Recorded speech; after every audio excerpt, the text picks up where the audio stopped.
This is not the Win 10 versus XP for Vista Games video. And yeah, I know I promised that video several times, but I don't think I'm gonna do it. So the idea was to try a bunch of games from the Vista era, about 2006 to 2010, on both my modern Windows 10 gaming setup and on my Windows XP legacy rig. They're very different systems, so the idea is to test compatibility, not performance. We can't make meaningful comparisons there. Ultimately, what we're doing is we're asking the question, is it better to play these games on a legacy XP machine or just use your modern gaming rig? And the thing is, I just don't feel it's worthwhile for a variety of reasons. So to begin, I just don't see these games having problems, or at least not too many of them. Even late XP games ran fine on Windows 10, sometimes even better.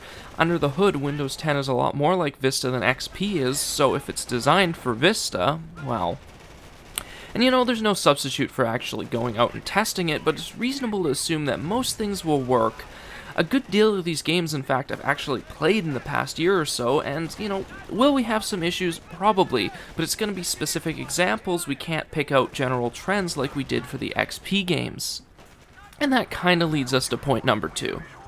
These games are new enough that information is posted on the web, it's still available, it's reasonably reliable. Some of these games still have quite active communities, even more so than maybe older ones.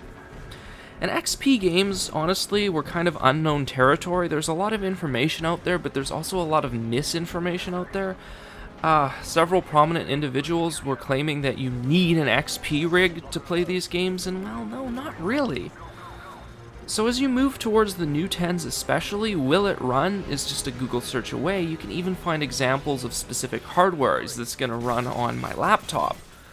And then there's the will it run Crysis factor. Crysis came out in 2007, so actually towards the beginning of this era, and it's still used as a half-serious benchmark. We've hit the point, somewhere in this era, where games need more performance than a cheap old computer can provide. So if you have money, time, and space, sure, you can build a powerful retro rig, but you have to really want to play a game to do that, or just like hardware.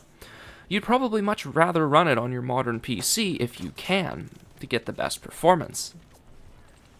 And finally, Steam is dropping support for Windows XP at the end of the year. This was just announced.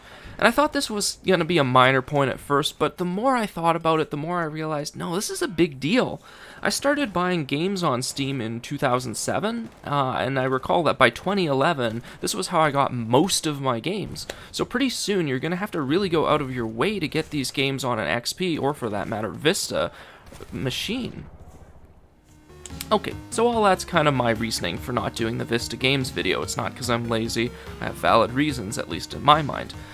I just don't feel it's worth doing. I don't feel it's going to be useful. I don't feel it's going to be interesting. However, I do still have some things planned for this XP machine, so it's not like I'm throwing it in the dumpster anytime soon. I do have more videos coming down the line, ones that will hopefully be all the things this one wasn't going to be. So anyway, thanks for watching. Please like, share, and subscribe, well, if you want, you know, and see you next time.